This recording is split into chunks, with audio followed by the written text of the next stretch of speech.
Boa tarde, sejam todos muito bem-vindos à Casa de Jesus. Que todos se sintam acolhidos e abraçados. Vamos iniciando com alguns avisos. Se alguém, por algum motivo, não puder subir a rampa, a palestra é passada ali embaixo em uma sala. É só solicitar na recepção que eles encaminham. Nós também informamos que as inscrições para os estudos deste ano vão até o dia 31 de março. É a data limite para fazer as inscrições. Se alguém está vindo à Casa de Jesus pela primeira vez e quiser mais informações sobre o funcionamento da casa, é só se dirigir à recepção, onde terão todas as suas dúvidas sanadas.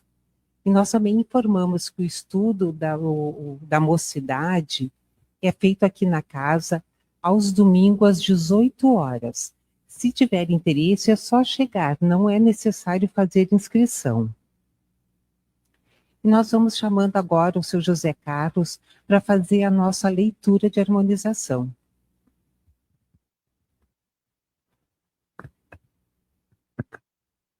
Do livro Caminho, Verdade e Vida, psicografado por Chico Xavier pelo Espírito Emmanuel. Item 21. Caminhos retos. E ele lhes disse: lançai a rede para a banda direita do barco e achareis. Está em João, capítulo 21, versículo 6. A vida deveria constituir, por parte de todos nós, rigorosa observância dos sagrados interesses de Deus. Frequentemente, porém, a criatura busca sobrepor-se aos desígnios divinos. Estabelece-se, então, o desequilíbrio, porque ninguém enganará a divina lei, e o homem sofre compulsoriamente na tarefa de reparação. Alguns companheiros desesperam-se no bom combate pela perfeição própria e lançam-se num verdadeiro inferno de sombras interiores. Queixam-se do destino, acusam a sabedoria criadora, gesticulam nos abismos da maldade, esquecendo o capricho e a imprevidência que os fizeram cair. Jesus, no entanto, há quase 20 séculos exclamou: lançai a rede para a banda direita do barco e achareis. Figuradamente, o espírito humano é um pescador dos valores evolutivos na escola regeneradora da Terra. A posição de cada qual é o barco. Em cada novo dia, o homem se levanta com a sua rede de interesses.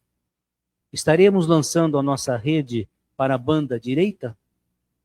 Fundam-se nossos pensamentos e atos sobre a verdadeira justiça? Convém consultar a vida interior em esforço diário, porque o Cristo nesse ensinamento recomendava, de modo geral aos seus discípulos: dedicai vossa atenção aos caminhos retos e achareis o necessário.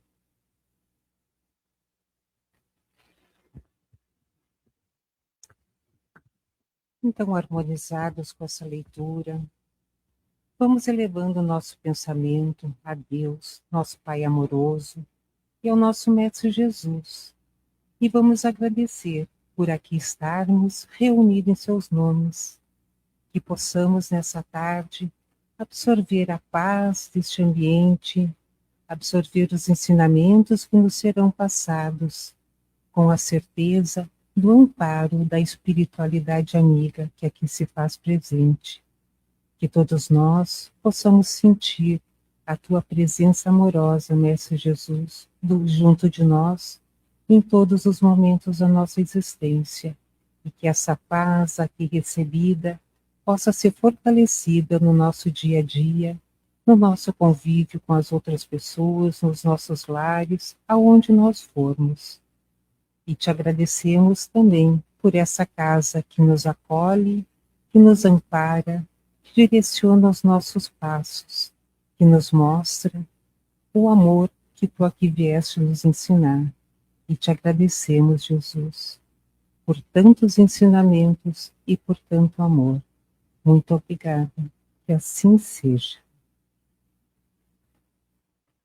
E nós temos, nessa tarde, a alegria de receber o Carlos Monteiro, que é um trabalhador aqui da Casa de Jesus, que ele vai nos falar sobre drogas, uma análise espírita.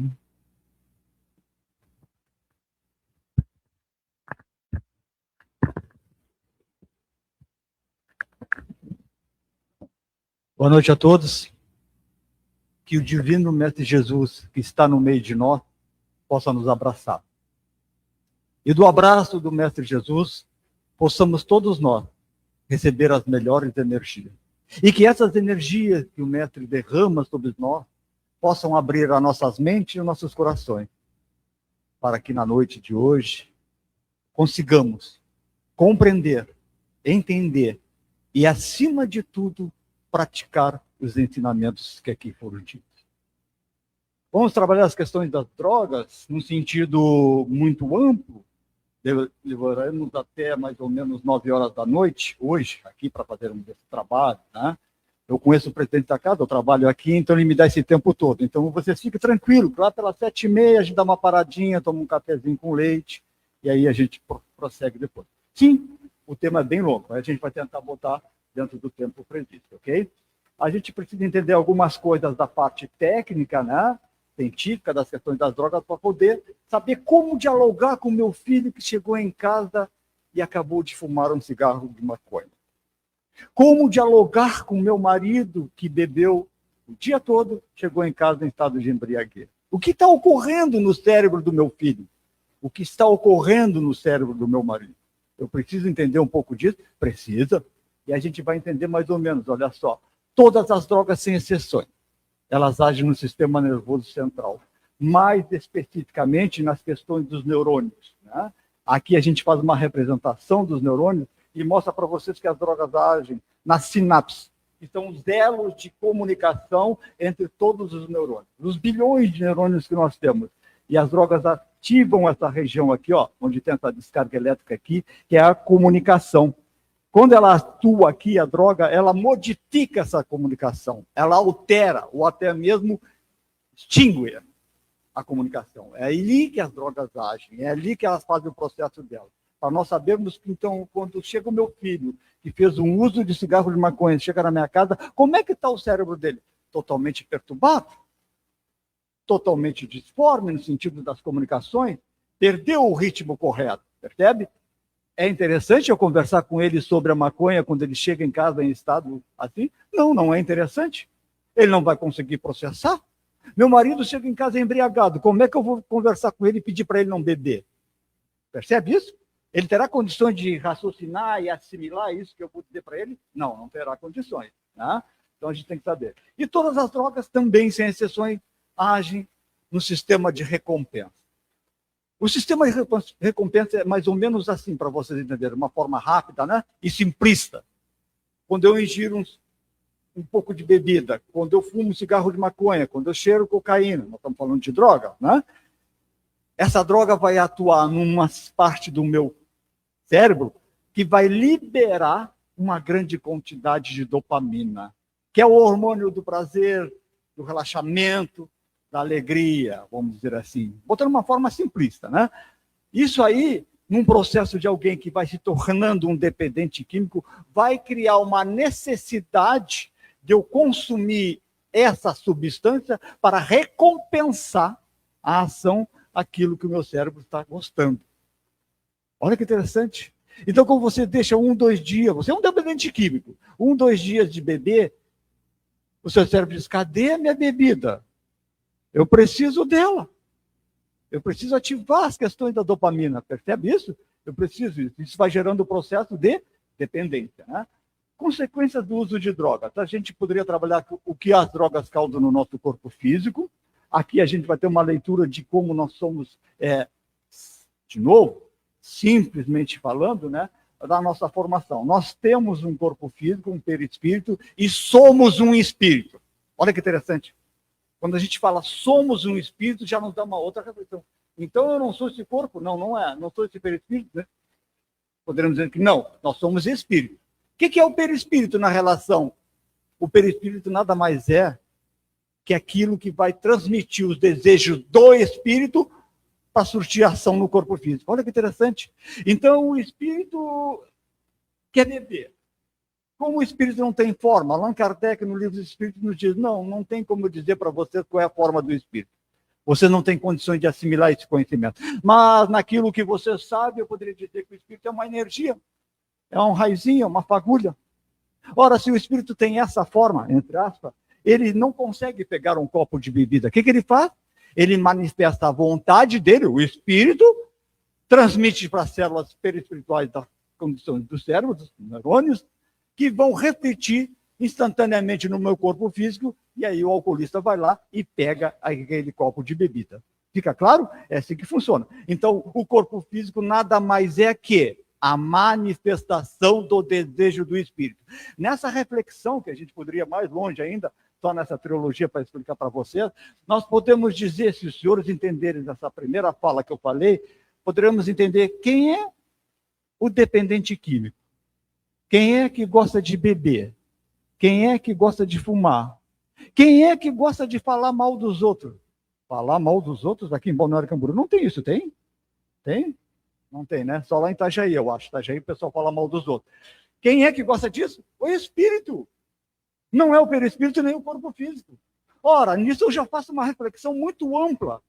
Eu já faço uma coisa muito ampla, eu já tenho uma ideia muito ampla das dificuldades que eu vou ter de tratar meu filho, que é usuário de maconha. Dificuldades que eu vou ter para tratar o meu marido, que é alcoolista. Porque a condição de eu tratar o corpo físico se faz necessário, sim. A condição de eu tratar o perispírito se faz necessário, sim. E de tratar o espírito, sim. Percebe isso? E aí a gente vem entender que os profissionais da área da dependência química, que fazem um trabalho, por assim dizer, obrigatório no tratamento de um dependente químico, ou seja, eu tenho que levar ele nesses profissionais, trabalham o quê? A mente e o corpo. Quando a doutrina vem nos dizer que nós precisamos tratar o espírito e o espírito também. Fica claro isso para você? Então, as consequências do uso de drogas no corpo físico, todos já sabem, né? A gente vai entender um pouquinho das consequências de uso de drogas, nós estamos falando da questão da dependência química no perispírito. O perispírito é um corpo sutil, como eu falei, ele é o elo de comunicação entre o espírito e o corpo físico. Fica claro? Se ficou claro isso, vocês vão entender que o álcool, as drogas, o que quer que seja, vai refletir, depois de passar pelas células do meu corpo físico, no meu perispírito. Isso é fato. Então, tudo aquilo que eu faça de ruim, tudo aquilo que eu coloque para dentro do meu corpo físico, qualquer tipo de substância que me traga os malefícios ao meu corpo físico, gerará automaticamente malefícios no meu perispírito. Mas vamos entender um pouquinho mais de perispírito, já que nós vamos até as 8 horas da noite, né? A gente vai entender um pouquinho mais a questão do perispírito. E aí nós vamos recorrer a Chico Xavier. No livro Missionário da Luz, o espírito André Luiz nos traz essa fala. O corpo perispiritual que dá forma aos elementos celulares está fortemente radicado no sangue. Opa! O meu perispírito, que está ligado célula a célula, como o André Luiz nos coloca, na parte sanguínea, e nós temos sangue em todo o corpo, é ali onde está mais fortemente radicado. Isso é interessante nas questões da dependência química, do uso de drogas, sim. Porque toda droga que você usar vai de imediato circular pelo meu sangue, pela célula sanguínea. Mas ele diz mais ainda, ó, o sangue é elemento básico de equilíbrio do corpo perispiritual. Ou seja, para o meu perispírito estar em equilíbrio, sadio, na sua melhor forma, se faz necessário que o meu sangue do meu corpo físico esteja sem nenhum componente tóxico que possa perturbar isso. Fica claro para vocês? E todas as drogas, o Carlos falou que todas as drogas vão circular pela minha corrente sanguínea. Quando elas estão circulando pela minha corrente sanguínea, elas estão machucando o meu corpo físico e, ao mesmo tempo, o meu perispírito. Mas ainda, em outra obra, Evolução em Dois Mundos, André também nos diz, olha só, revela que os neurônios guardam relação íntima com o perispírito. Sangue e neurônios. Dois pontos do nosso corpo físico que estão intimamente ligados, vamos por assim dizer, fortemente radicados com o meu perispírito. E aí nós concluímos que a agressão das drogas ao sangue, às células neuroniais, também refletirá nas regiões correlatas do perispírito, em forma de lesões e alterações no perispírito, prejudicando diretamente o espírito que a ele se liga. Olha que interessante, né? Então, o indivíduo viveu 30 anos de uma vida, desencarna por um processo de cirrose hepática, que nada mais é a morte do meu fígado, a morte das células do meu fígado. Morrendo as células do meu fígado, automaticamente já está ligada às células do meu fígado perispiritual, morrerá as células do meu fígado perispiritual. É como se alguém desencarnasse aqui e todos nós fossemos médium vidente, oraríamos naquele espírito que desencarnou por causa do alcoolismo, na parte do seu fígado, do seu perispírito, uma mancha escura. Fica claro para vocês? Isso é para tudo. A mesma coisa para a pessoa que faz mal falando mal dos outros. O que tem a ver a questão de falar mal dos outros com os malefícios das drogas nas questões do perispírito, cara? Tudo. Tem tudo a ver. E aí a gente vai tentar montar uma história para vocês conseguirem entender. Imagine uma pessoa que todos os dias ligue para o Rio Grande do Sul, ligue lá para o Chuí, pega o telefone celular e liga para a mãe para falar mal do pai. Ela faz isso todos os domingos durante 30 anos. E ela fala com raiva, com ódio, com rancor, com menosprezo pelo pai. Quando ela faz esse movimento, quando ela pega o telefone e faz esse processo todo, ela vai emitir energias ruins, carregada com o combustível desse ódio, desse rancor, dessa raiva, que vai sair, se expandir através do perispírito dela e vai até a cidade do Chuí, na fronteira com o Uruguai. E a mãe atende, recebe aquilo, o pai está ao lado, recebe aquela energia. Mas antes de tudo, essa energia ruim que saiu desse filho que fala mal do pai, vai fazer um efeito destrutivo onde? Nele mesmo. Olha que interessante. Como assim? Quando ele processa esse sentimento ruim, essas condições ruins, raiva, ódio, que seja, esse ódio, essa raiva, primeiro vai atingir o seu corpo físico e perispiritual, machucando ele. Percebe isso? É o que ocorre nas questões das drogas também. Continuando. Por vezes o consumo das drogas se faz tão excessivo que as energias oriundas do perispírito para o corpo físico são bloqueadas no seu curso e retornam aos centros de força. Perispírito é muito complexo. Para nós podermos entender a profundidade do que é o perispírito, deveríamos estudar na casa para conseguir chegar a uma conclusão melhor das questões do perispírito. Mas entre inúmeras funções que tem o perispírito, uma delas é manter meu corpo físico sadio. Como o perispírito está ligado célula a célula, ele vai sempre estar enviando as energias boas para as células do meu corpo físico. E eu estou, então, com o corpo físico com boa aparência, eu estou sadio. Mas, quando eu faço uso de drogas, e aqui nós vamos representar nas questões dessa imagem, vejam bem, a pessoa não fez uso de droga, a pessoa não falou mal dos outros, a pessoa não está com sentimento ruim, o perispírito consegue enviar energias salutares, restauradoras, curadoras para o corpo físico da pessoa. Ok? Então, em todos os momentos que eu estou nessa condição, o meu perispírito está conseguindo transitar as melhores energias para as minhas células carnais. Ocorre que quando o indivíduo aqui, representado por essa seta branca, faz uso de cocaína, ele ingeriu cocaína, ele cheirou cocaína, ela entrou na corrente sanguínea, o perispírito permanece com a função dele. Continua enviando energias boas. O que ocorre é que os componentes tóxicos daquela cocaína que estão transitando no meu perispírito bloqueiam as energias boas que está vindo do perispírito no corpo físico. Percebe? Então, o meu corpo físico não consegue receber as energias salutares que ele está mandando para o corpo físico. Dessa forma, a gente pode ter uma ideia quando o usuário de crack, não só de crack, mas aqui eu estou citando o exemplo do crack, emagrece muito rapidamente, adquire inúmeras doenças, vem a desencarnar muito mais rápido, porque o perispírito, e nós estamos falando de dependente química, o perispírito não está conseguindo fazer a sua função. Continuando. Esse slide é um slide que a gente vai falar 30 minutos, tá? Por isso que a gente vai até as 8 horas. Esse slide é extremamente importante.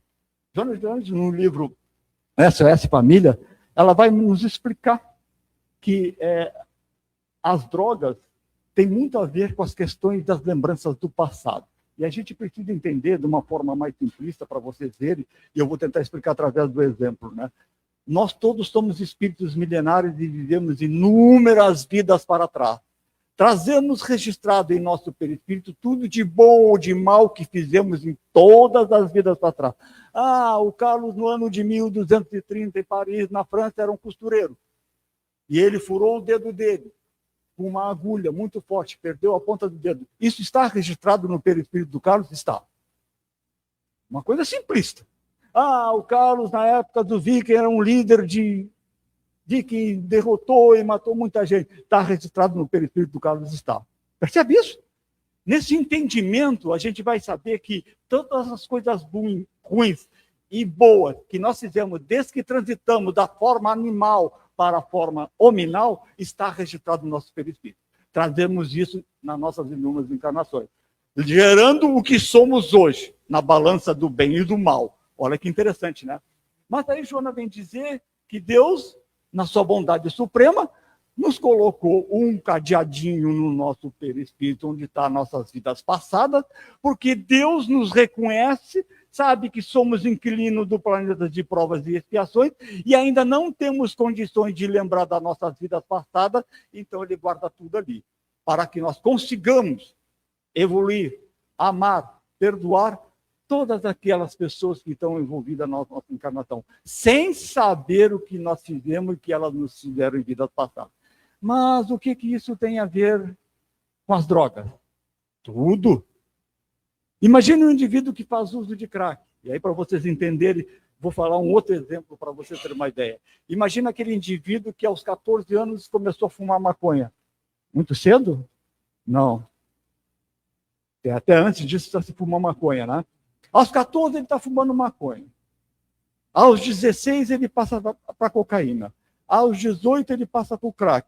E aos 20 ele desencarna por uma overdose.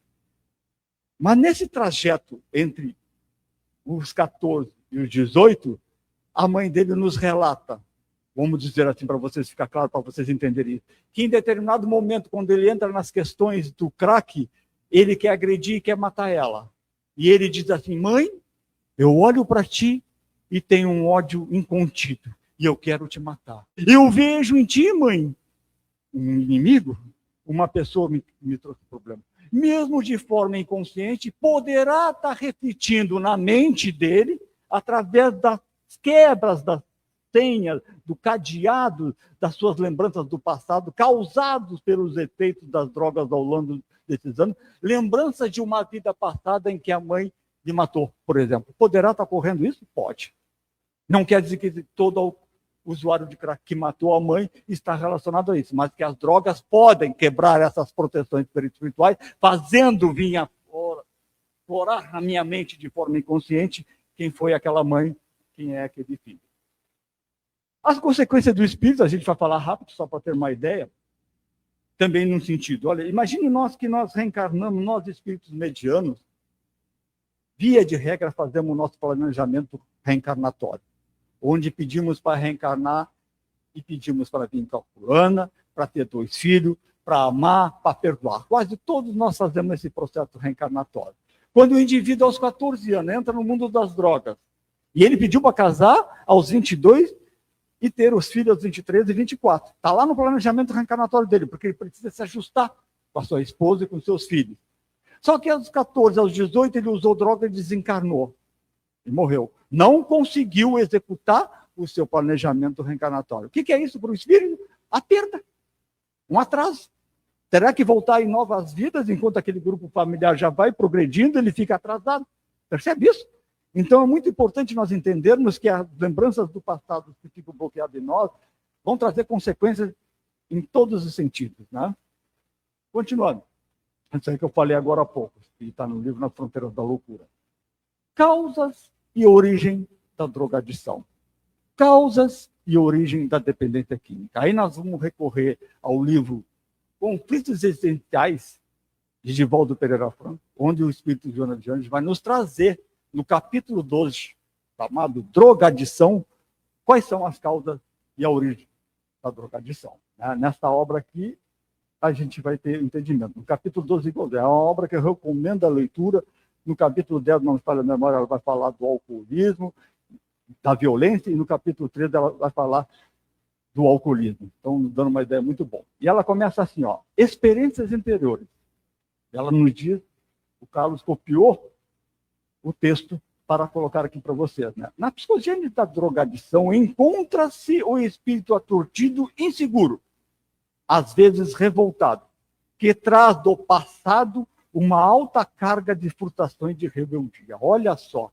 Então, minhas vidas anteriores, olha só, o que eu fiz nas minhas vidas anteriores, aquilo que eu não consegui tirar de mim de ruim em vidas anteriores, aquilo que ainda eu não consigo movimentar de uma outra forma do bem em vidas anteriores, vem refletir nessa vida própria, atual, como um impositivo, ou seja, como uma condição que poderá me levar ao uso de drogas. Ou seja, eu estou aqui com um espírito ainda que vem de várias vidas, ainda sem me definir, sem traçar o que é certo e correto, e acabo, então, por estar nessa condição de um revoltado, como dizer assim, como eu falar, que me atrasa e me leva nas questões da drogadição. Mas ela vai mais ainda. Não poucos viciados, penitentes, são vítimas do mesmo hábito que tiveram e mantiveram em existência anterior. Não pouco. O que ela diz que, nas questões do alcoolismo, que a gente consegue entender que o álcool existe quase desde a Idade da Pedra, sabe? Desde o Antigo Egito, tem 1000 anos e mais, já tem essa condição do álcool. Pode ser que nessas inúmeras vidas que eu estive para trás, trago problemáticas que eu não consegui vencer. Inúmeras vidas passadas onde eu tive problema e desencanei por causa do álcool. E elas vêm refletir nessa vida novamente? Vem. E qual é a proposta dela refletir novamente nessa vida? Para que desta vez eu vença. Para que desta vez eu consiga dizer não para o álcool. Percebe? É nessa proposta. E ela continua.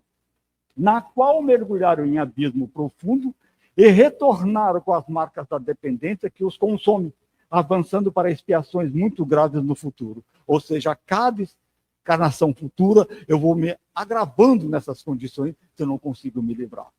Família. Família tem a ver com a drogadição? Será que os pais têm alguma responsabilidade? Será que os pais podem provocar que o filho entre no mundo das drogas? Sabendo ou não sabendo?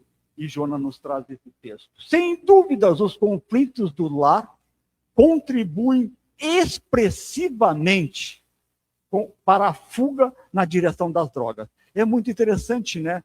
Mas eu acho que aqui em Balneário Camboriú, marido e mulher não briga. Briga? Em Itajaí o pessoal briga, marido e mulher briga. É. E eles brigam na frente dos filhos ou não? Lá em Itajaí eles brigam na frente do filho. Vamos refletir nisso. Vamos refletir. Ah, então a culpa é do pai e da mãe? Não, não é isso que a doutrina está colocando. Ela vai nos dizer que essas condições familiares, esses entreveiros, essas brigas, essas discussões em que o espírito que traz de outras vidas problemas nas questões da dependência química, qualquer ela que seja, ao ver isso, vai tentar fugir, sair da sua casa, por assim dizer, e procurar no mundo lá fora, procurar quem? A droga. Para quê? Para livrar, tirar ele da condição de violência, da agressividade do pai e da mãe, por exemplo. Lá, sob efeito da droga, ele nem vai lembrar que tem pai e tem mãe. Lá ele vai se sentir melhor, porque ele vai se encharcar de dopamina e vai se sentir melhor esquecendo das problemáticas. Então, sim, o pai e a mãe, nesse processo, vão participar do processo de drogadição do seu filho. Não que sejam eles quem vai induzir, conduzir, levar o filho a servir. Nesse caso, o filho já vem com problemáticas de vidas passadas, como nós falamos. A ausência de diálogos entre os genitores, as agressões, as conversações doentias, a falta de carinho no que diz respeito à educação doméstica, expulsam o adolescente, muitas vezes a criança, do convívio da família, para os traficantes impiedosos que os adotam, extorquindo-lhes dinheiro e matando-lhes as esperanças de uma vida saudável. Está no livro Conflitos Existenciais. Então, Joana nos diz que a falta de carinho, vou pegar só um item, né? A falta de carinho. Eu não abraço meu filho. Eu não beijo meu filho. Eu nunca fiz um carinho nele. Eu nunca disse que amo ele. Isso são fatores que podem prejudicar essa relação? Sim. Isso são fatores que vai gerar uma carência no meu filho? Sim. E aí ele vai procurar isso onde? Na rua. Aí ele vai procurar isso e vai na família do colega dele e vê o pai abraçar o colega dele, mas o pai dele nunca abraçou ele. Percebe isso? Essa falta do contato físico, do amor de mãe, de pai, então o filho, é importantíssima. Mas pasmem, É mais importante ainda o abraço, o carinho, a palavra de amor de pai, a palavra de amor de mãe, no momento que eu descubro que o meu filho está usando droga. Olha que interessante. Como assim, cara? Descobri hoje que meu filho fuma maconha. O que eu tenho que fazer? Brigar com ele? Não. Abraçar ele e beijar ele. E dizer que você gosta dele. E dizer que você ama ele. É fácil? Claro que não é fácil. Olha a dor da mãe e do pai ao saber disso. Mas esse é o processo. Porque o mal nos transita para a nossa frente, que eu devolvo ele com o quê? Com o bem. O mal vem em nossa direção, eu levo para ele o quê? Uma flor. O meu filho vem com as questões da dependência, eu levo ele para quê? O amor, o beijo, o abraço, o carinho, o sentimento de mãe. O espírito. Então, terceira fase que Joana nos coloca, né? As origens das questões da drogadição. Ela vai dizer, sem dúvida, é o espírito enfermo, espírito doente, ó, que criou essa doença das questões em várias vidas passadas, aquele que mergulha no poço da drogadição. Olha que interessante, ó. O espírito doente, né? Aí o Jorge André também fala isso, né? Quem é o dependente químico? É uma alma enferma, uma alma doente que ainda não conseguiu traçar as questões do trabalho do livre-arbítrio em suas vidas passadas para entender corretamente o que é o bem, o que é o mal. Arrastando os efeitos da conduta reencarnacionista, trazendo aquilo que ele fez em vidas passadas e dos compromissos alienantes da atualidade na qual se encontra. Olha só, ele não conseguiu evoluir nas questões da dependência química em vidas passadas. Vem com esses problemas. Esses problemas evitaram que ele conseguisse trabalhar seu livre-arbítrio em vidas passadas para entender o que é o bem, o que é o certo, o que é o errado, o que é o mal. Ele não consegue.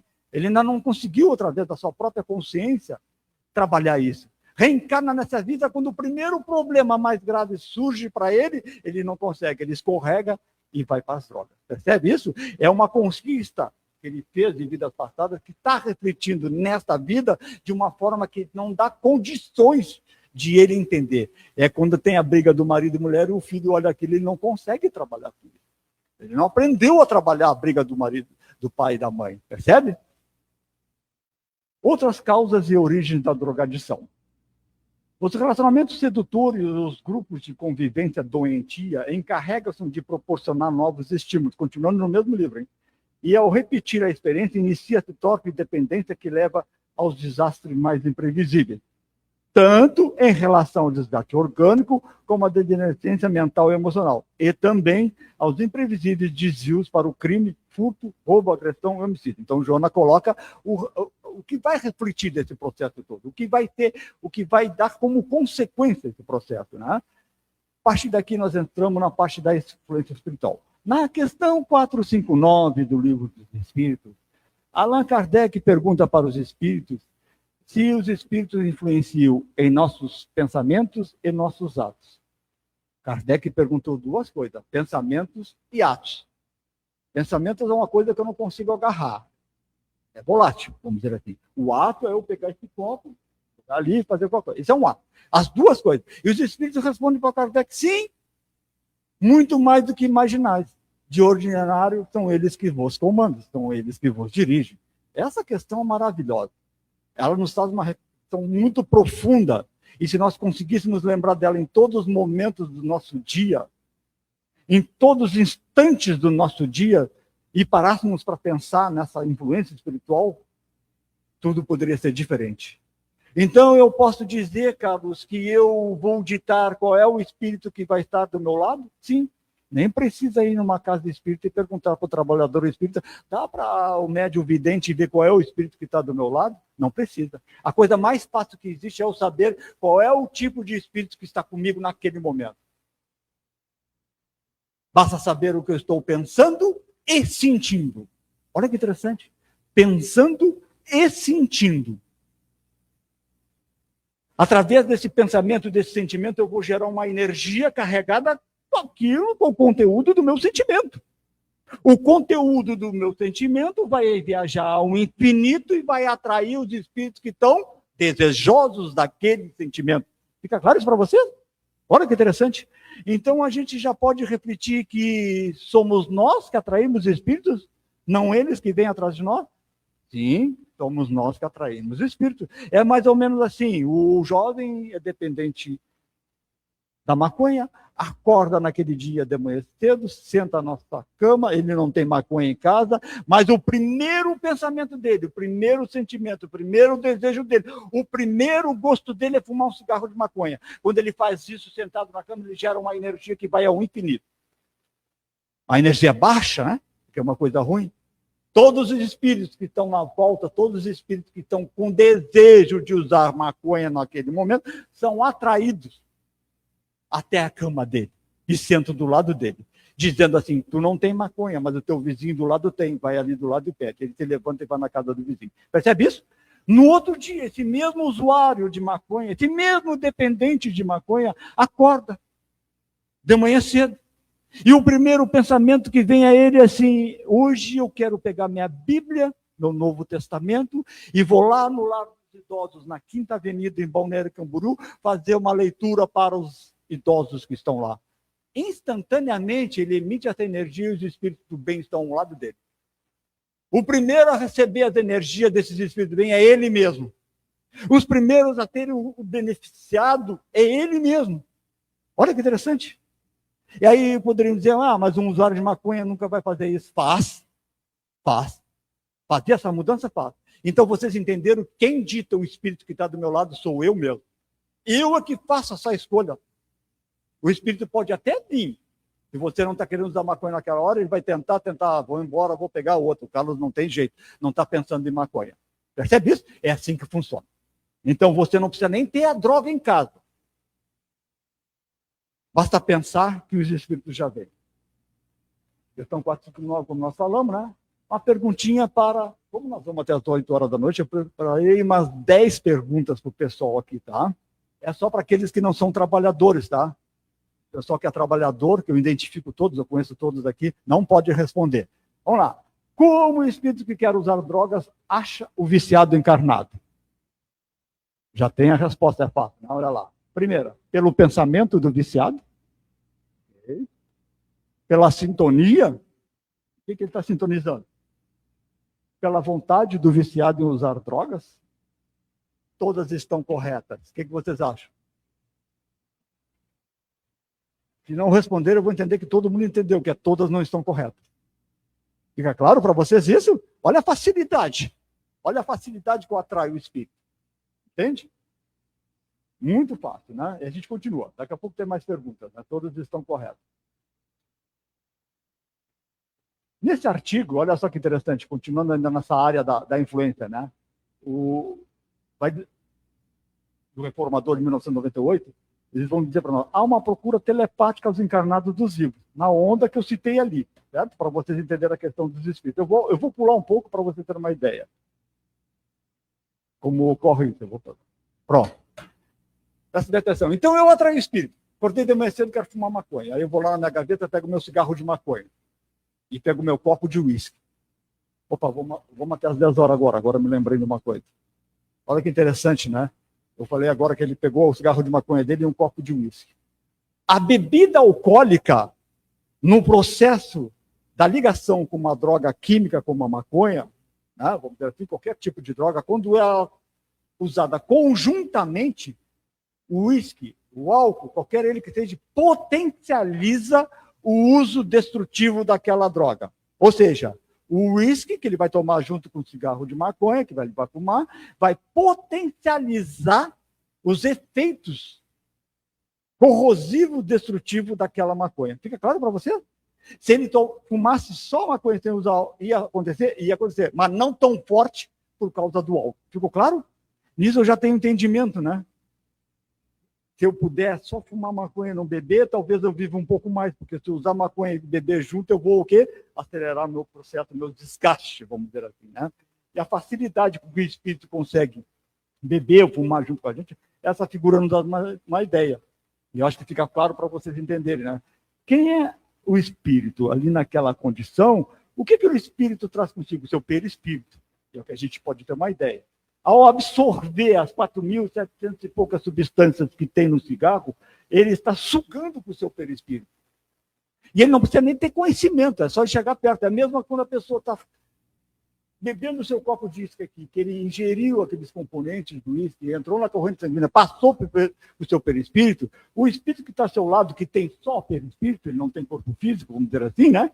Vai sugar, através de uma forma energética, os componentes do álcool que estão passando no perispírito do encarnado. Simples assim. Eu não precisa nem ter conhecimento. Dessa forma que o espírito bebe junto com a gente. Mas ainda a gente vai mais além. 10 horas da noite, tá? A gente vai mais além. É interessante que não necessariamente o espírito precisa só de mim para beber. É como se eu tivesse uma adega na minha casa, com 50 garrafas de vinhos que estão há 20 anos ali. Algumas estão escapando dos teores alcoólicos volatizados da forma líquida para vaporosa pela rolha. Essas emanações que estão saindo por si só podem alimentar os espíritos? Podem. Olha que interessante. Porque assim, ó, se vocês pegarem um copo de uísque, um copo de cerveja, um copo de vinho, só cheirar, vocês vão sentir o gosto do uísque, da cerveja e do vinho, correto? O que é isso? É volatilizando-se o líquido da forma gasosa. O que tem essa forma gasosa? Os componentes daquela bebida. Dessa forma, os espíritos se utilizam do bar que você tem em casa. Olha que interessante, né? Continuando. Segunda pergunta, hein? Por quanto tempo o viciado, ao morrer, fica sofrendo? Aí alguém pode dizer assim, morreu, acabou tudo, né, Carlos? Não vai mais beber, né? Não vai mais ter vontade de beber. Não, é bem assim. Mas vamos ver. Para sempre. Morreu, não sofre mais. Bom que fosse, né?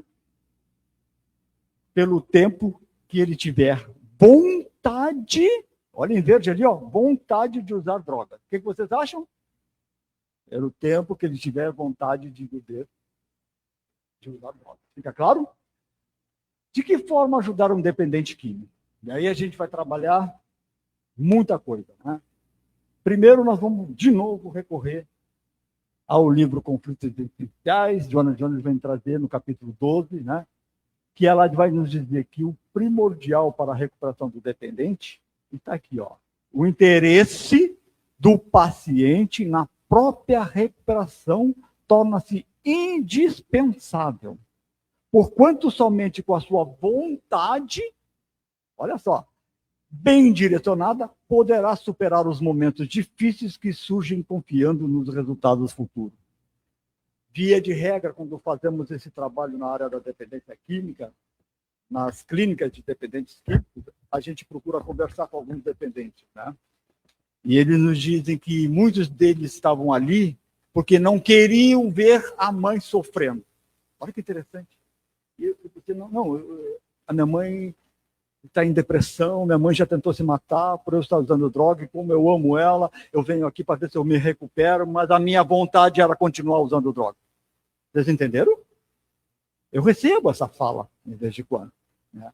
Mas eu estou fazendo isso pela minha mãe. Ok. Mas ele não tem vontade. Percebe isso? Ele está fazendo por outra pessoa. Para agradar. É nobre? Claro que é nobre. Mas ele vai sair dali depois de 9 meses e vai ficar bem? Possivelmente não. Muitos deles retornam. Inúmeros deles retornam inúmeras vezes ao mesmo lugar, né? Então a gente tem que entender que quando o dependente químico tem dentro de si, através do trabalho no seu livre-arbítrio, a sua vontade verdadeira e sincera, não da boca para fora, ele ganha, vamos dizer assim, hipoteticamente falando, 50% da recuperação está na vontade dele. Fica claro isso para você? Agora, a pergunta que fica, é fácil para um dependente químico há 20 anos beber ter essa vontade forte de querer parar? Não é fácil. Mas existe? Existe. Olha só que interessante. Existe sim pessoas que conseguem isso. Certo? Então você tem que entender que a vontade, e tem uma questão, acho que é 909 do Livro dos Espíritos, que até que os Espíritos trazem a resposta para que poucos de nós fazem esforço para trabalhar as questões da vontade. Quando o paciente resolve se libertar-se da problemática afligente, crendo no seu restabelecimento, dá um avançado passo, é Joana falando agora, né?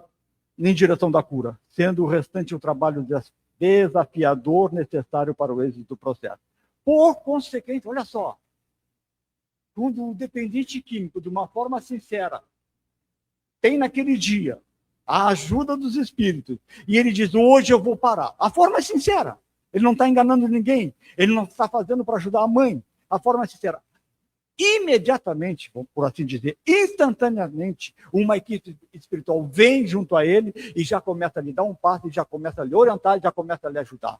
E Joana é quem traz isso, nesse mesmo livro. Ela vai dizer assim, por outro lado, os espíritos amigos estarão auxiliando com a inspiração superior e as energias refazentes, de que necessita a fim de que ocorra a libertação do fosso que se atirou. Isso é brilhante, né? A doutrina espírita me diz que quando eu, de uma forma verdadeira e sincera, coloco em mim a vontade de querer me ajudar, imediatamente a equipe espiritual já está me ajudando. Isso é consolo puro, né? Por assim dizer. Então devemos levar os dependentes nas questões da psiquiatria, dos psicólogos, das clínicas especializadas, dos grupos de autoajuda? Sim. É obrigatório? É obrigatório. Cada um vai trabalhar na sua área. Cada um vai recuperar a área do dependente químico que está relacionada a isso. Não posso só tentar levar nas questões espirituais. Eu tenho que promover as questões que estão fora disso, né? A parte espiritual é importante, sim, conjuntamente com aquelas outras que colocamos aqui, as duas. Estimular o viciado e seus familiares à prática do evangelho no lar. É muito interessante que a doutrina espírita também vai nos dizer em várias obras que, via de regra, o meu marido, quando chega em casa em estado de embriaguez, traz do bar onde ele se embriagou os espíritos que estavam com ele. Via de regra. Esses espíritos, por assim dizer, têm energias ruins. Estão vibrando energias ruins, já estão em estado de embriaguez também. Vão colocar essas energias ruins na minha casa. Vão espalhar por onde eles andarem. Uma das inúmeras funções do Evangelho no Lar é promover essa asepsia, essa limpeza das energias deletérias que estão ali no meu lado. Olha só, a gente poderia dissertar em outras condições também, né? O hábito da prece, dirigir o viciado dos familiares da casa espírita mais próxima, para se colocar dos recursos que a gente já conhece, né? O atendimento fraterno. O atendimento fraterno é importante nas questões da dependência aqui. Sim, mas meu marido está todos os dias embriagado. Vá você e faça em nome do seu marido. Vá você e peça ajuda para o seu marido. Percebe isso? Meu marido está sempre embriagado todos os dias, né? Então, como é que pode essa condição, né? Continuando. O atendimento fraterno vai direcionar ele, vai explicar para ele de estudo para o esclarecimento, palestras públicas como essa, fluidoterapia, água, a gente podia trabalhar, e o processo de desobsessão. Recomendação de Joana de Ângeles, de novo, no livro Conflitos Existenciais.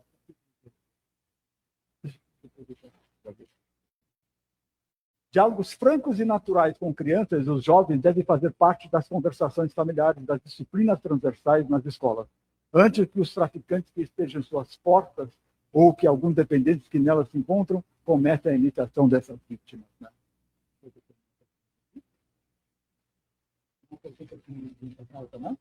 Como uma mãe pode ajudar um filho sem vontade de largar o vício? A gente vai falar no final, tá? Olha só, pessoal. Estabelecer a dependência tendo-se em vista a sua gravidade, o internamento hospitalar. Joana que está colocando, pessoal. Conflitos existenciais. Para livrar-se das drogas, né? Torna-se indispensável, mesmo porque a falta do produto leva a desesperos, às vezes incontroláveis, em cujo período o alucinado comete hediondos crimes vitimados pelas alucinações que lhe tomam conta das paisagens mentais. Reflexões finais, né? A gente pode dizer algumas coisas mais para tentarmos colocar. Os vícios, sejam de qualquer constituição, tirado do livro Conflitos Essenciais, se apresente, tornam-se cadeias escravizadoras de consequências lamentáveis para os seus aficionados. Joana coloca isso, que o vício ele funciona como algo que vai me escravizar? Sim, eu vou ficar preso a ele. Eu necessito dele. É ele que faz parte do meu dia a dia. Eu posso ignorar meu pai e minha mãe, mas não posso ignorar o meu dia de cheirar cocaína, meu dia de beber. É ele que vai preencher meu cérebro de dopamina, me dando aquilo que eu preciso, o prazer que eu preciso. E isso acaba o quê? Me escravizando. né, me levando a depois eu ter consequências, porque o que ocorre é o seguinte: o indivíduo que é dependente químico, que está nessa frequência do uso de droga, qualquer ela que seja, ele não vai conseguir, em poucos momentos do seu dia apenas, formular o bom raciocínio, utilizar a consciência, utilizar a razão que ele traz. Por quê? Porque a droga vai limitar, vai bloquear, vai cegar os centros do cérebro dele, onde tem essas condições de ele trabalhar a razão, a consciência. Então ele vai e comete um crime, mata alguém, mata a esposa, mata o filho, mata quem quer que seja, porque ele não consegue trabalhar a razão, não consegue trabalhar em si. Seu cérebro está encharcado com aqueles componentes daquele álcool, daquela droga, o que seja. Ele não consegue acessar as regiões nobres, as regiões que vão dar o que é certo e errado para ele. Isso tem numa obra de André Luiz. Melhor, portanto, evitar a instalação do que posterior luta pela superação. Aí é muito interessante. Jonas traz isso no convite de identidade. Então, melhor é evitar. Vamos trabalhar a palavra evitar a instalação. Ou seja, é melhor eu não tomar a primeira dose. É melhor eu não iniciar no mundo dos álcool, porque eu não sei. Eu não tenho lembranças que nas vidas passadas eu tive problemas com álcool. E talvez só aquela pequena dose aos 22 anos numa festa de casamento que eu tomei acabou estimulando em mim o que eu trago de problemas com alcoolismo nas últimas 10 vidas minhas. Vocês entenderam ou não? Se eu não consigo ver o meu passado, que eu não sei o que eu fiz, o que eu fui, pode ser que eu tenha tido problemas com álcool em várias vidas, a primeira dose pode ser o estopim para que eu me torne alcoolista nessa vida? Pode, Joana fala.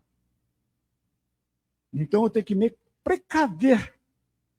Se eu não sei quem eu sou, o que eu fiz, que eu não entre nesse mundo, né? Por fim, qual o recurso terapêutico mais eficaz? Vidas existenciais, a educação. Sem qualquer dúvida, desde a infância, é o recurso terapêutico preventivo mais valioso, porque é mais seguro evitar a dependência do que sair do cerco escuro. Porque muitos dos dependentes nos relatam também que, se eles soubessem, eles diziam, ele falou mais ou menos assim, eu dizia para o meu pai e minha mãe, não, eu vou usar na maconha, mas eu vou parar a hora que eu quero. Mas depois, quando eles estão na clínica de dependentes químicos, eles dizem, eu pensei que eu conseguia, mas fui escravizado pela maconha, fui escravizado pelo álcool, eles me prenderam. Percebe isso? Mas o via de regra eles falam que vão conseguir largar, né? Mas a educação ela é muito interessante. A educação aliada ao exemplo. Como assim a educação aliada ao exemplo? Que tem a ver uma coisa com a outra, tudo. Quando eu consigo educar o meu filho e ao mesmo tempo dar o exemplo correto, eu posso ajudar ele muito. Mas quando meu filho nasce, ele tem um dia, já está em casa no seu berço, dormindo. Aí o pai chama os amigos para comemorar, pega o charuto e um copo de uísque e dá para cada um dos amigos. Vamos comemorar o nascimento do meu filho. As emanações naquele quarto onde está o berço vão transitar nas questões droga. O ambiente está encharcado daquela droga, que vai atingir, que vai tocar, que vai refletir naquele bebê de um dia. Mas quem é que tem um dia? O corpo físico, o corpo do bebê. O espírito que é o dominante, ele é milenar. Percebe isso? E aí o espírito que, via de regra, pode trazer problemas com o alcoolismo, sente aquela energia, aquele gosto que está transitando do álcool, chega nele, toca nele e é capaz de no primeiro dia ele já sorrir para o pai. Porque ele se identificou com aquele cheiro, com aquele gosto, percebe? Há uma identificação. Ele traz no perispírito as vivências de vidas passadas, onde ele usava muito álcool. Ora, então, no perispírito dele mesmo, com um aninho, está ali registrado a identidade. Ele se identifica com os gostos da energia que estão transitando naquele quadro, né? Concluímos, mas por último a gente vai tentar colocar a pergunta que chegou, né? Como ajudar o meu filho, que é usuário de drogas e não tem vontade de largar a droga? Essa é uma pergunta muito complexa, o que pode gerar muitas reflexões, mas a gente vai colocar um componente poderoso que uma mãe pode fazer para ajudar um filho nessa condição. E esse componente se chama oração. Como assim? A oração pode ajudar? Essa pergunta da mãe? Sim. Em primeiro lugar, gostaria de perguntar para você, alguém ao orar já ficou cansado? Alguém passou mal depois de orar? Não, né? Então eu posso orar todos os momentos do meu dia? Sim. Mas eu estou trabalhando. Na hora que você for no banheiro, ou na hora que for tomar um cafezinho, faça uma oração. Mas como a oração pode ajudar meu filho, Carlos? É muito interessante, né? Porque a oração, muito de nós quer ver o resultado. Olha que interessante. Muito de nós quer ver o resultado. E às vezes eu sou interpelado por alguém, você falou da oração, mas eu oro para o meu filho há 20 anos, há 20 anos ele usa drogas. Aí eu explico para ela, pois é, a gente pode levar em conta que a sua oração pode ter evitado já o óbito do seu filho, a morte do seu filho. E a senhora nem sabe. Percebe isso? A oração é um instrumento poderoso que eu tenho, onde um sentimento de mãe, aí cabendo para essa pergunta, vai se expandir nessa mãe, no momento da oração. Esse sentimento de mãe se expandindo vai ser trabalhado pelos espíritos do bem, pelos anjos da guarda de ambos, do filho e da mãe, que vão manipular com as energias espirituais voltadas para ele, que vão ser enviadas para o seu filho, que vão ser colocadas para ele. O que vai promover uma ajuda, uma cura, dentro das condições do merecimento daquela situação. Olha que interessante, né? É que a mãe não vê a sua energia que sai. A mãe não vê que na sua oração verte uma energia carnal, porque saiu do corpo dela, que ao trabalhada com as energias do Espírito vai transformar num remédio salutar e bondoso. Porque a identidade do sentimento de mãe com o sentimento de filho. Havendo uma identidade, ele é o filho dela, ela tem a energia dela, essa energia vão se cruzar. Essas energias vão fazer um processo de simbiose que poderá promover a ajuda do filho. Então, se a mãe não tem mais recursos para ajudar um filho que não tem vontade de ser ajudado, que ela use o artifício da oração. Agora nós vamos até às 10 horas mesmo, porque está vindo perguntas lá dos internautas, né?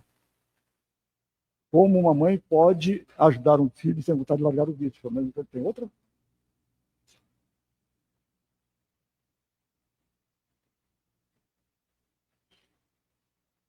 O filiado ou viciado que busca sair e não tem força moral, terá ainda assim o suporte da espiritualidade ou eles respeitam o livre-arbítrio?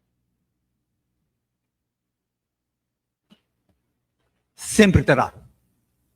Independente dele não ter nem condições nenhuma de querer se ajudar, qualquer coisa, como ela coloca aqui, não tem força moral, não interessa. A espiritualidade não escolhe alguém para ajudar. Esse eu vou ajudar porque ele está ruimzinho, mas ele tem isso coisa de bom. Não. Todos nós vamos receber ajuda. A espiritualidade não faz escolha.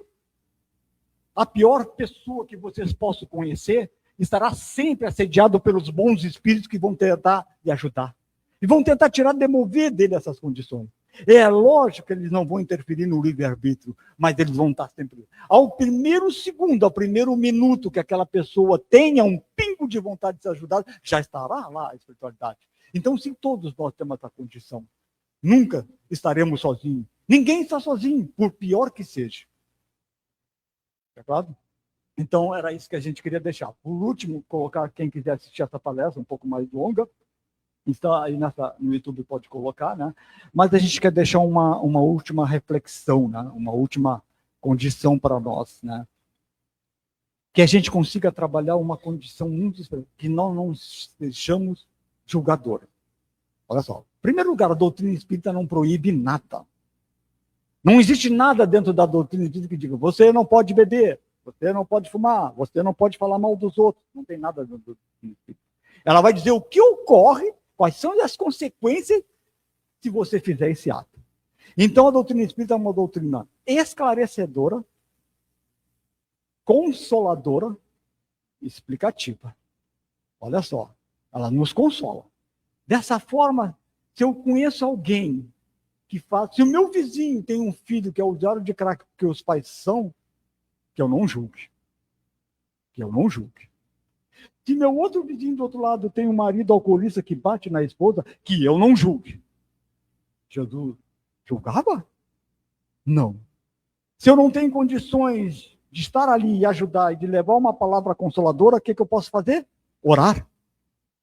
Orar por esse vizinho. Pedir que os Espíritos lhe ajudem. É essa a proposta. A oração representa uma força muito forte que poucos de nós utilizam. Que Jesus abençoe a todos. Que Jesus ilumine a todos. Que Jesus derrame as bênçãos salutares dele para todos nós, hoje e sempre. Muito obrigado.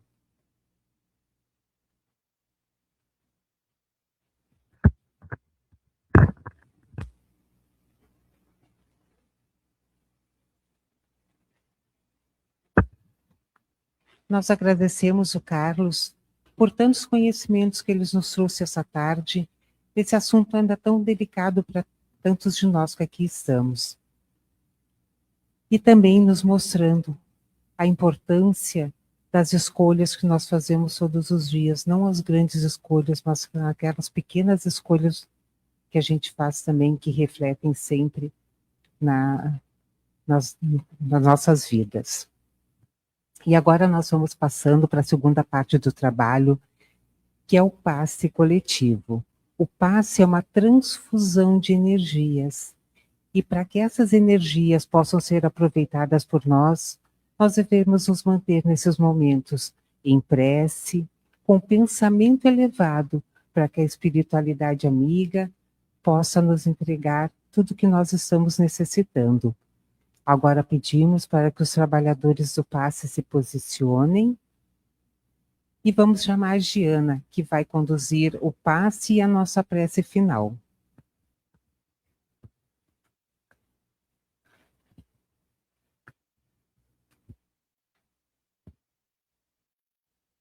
Pai amoroso, obrigada por termos sido conduzidos a esta casa, a esta doutrina que conforta, nos esclarece, nos mostra o caminho. Que Jesus, nosso mestre maior, nosso irmão, que venceu o mundo e que nos disse que também poderíamos vencê-lo, nos dê a força, a coragem, o bom ânimo a cada amanhecer, para que possamos fazer mais e melhor do que temos feito. Que a paz, Senhor, que a paz que tanto queremos ver nesse planeta, comece dentro de nós, se expandindo em nossos lares, auxiliando a quem amamos. E, Pai, que cada um de nós possa vencer seus vícios com amor, com perdão e com alegria de viver. Façamos agora, cada um a sua prece, o seu pedido.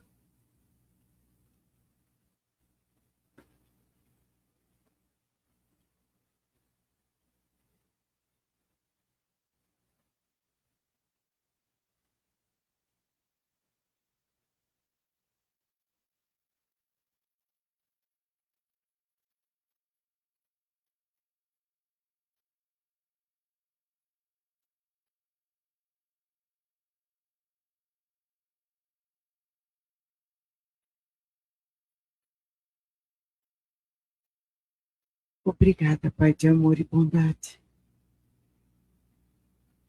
Que seja sempre feita a tua vontade, agora e por todo sempre. Assim seja.